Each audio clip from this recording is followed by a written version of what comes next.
Hey, it's Bruce with the Weeder's Digest, and today we're looking at de-icing equipment.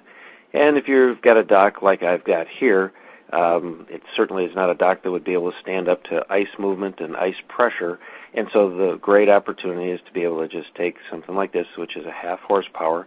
It has a prop, and so it's able to move water and clear an area around up to 50 feet across, and that's very dependent upon a lot of different factors, as you might imagine. It depends upon the flow, depends upon the rate of the water temperature, surface temperature, all those type of things. And ultimately, we can give you the advice you need, but it's the depth of the surrounding water, obstructions in the water, and the geographic location.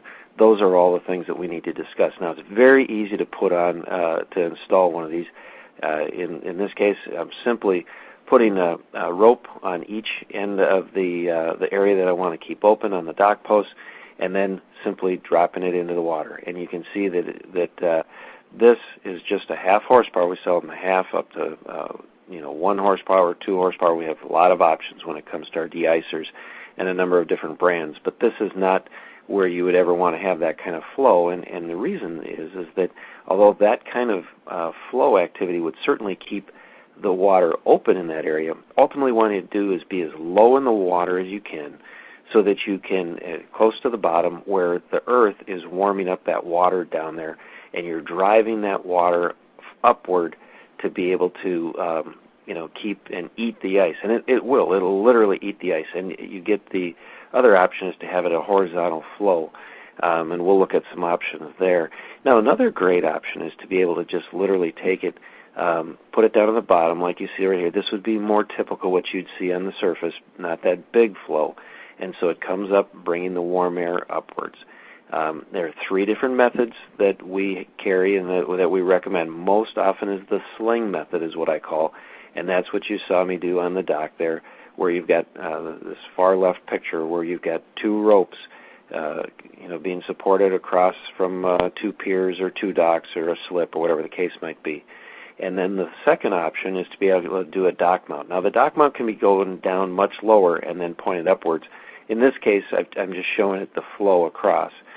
And then the third option would be a float method. And with the float method, you aren't down deep enough to bring up warm water, but you certainly can create water flow. So this would be just, really, in my opinion, the third best option would be to set it up on a float. Now, another thing that people do is they will actually mount this down at the bottom where that lake is not going to freeze, and they'll simply turn it on only in the spring when the ice might start to move, and they let it freeze in the wintertime and then just turn it on just only at that point. That's a great option because you don't have to run the power throughout the coldest months of the winter. Now, one of the other options is in a case like this, you don't want to have to use power throughout this whole season, so we carry a thermostat that will actually turn it on at a certain point of temperature. So you might set it at 28 degrees, so every time it reaches 28 degrees, it will turn on. That's a very inexpensive way to do it. And these are just showing the applications like where waterfowl might go in the top photo there, otherwise typical docks and typical marina setups. Give us a call at WeedersDigest.com. We'll talk to you about it and let you know all the different options and what would fit you best. Thank you.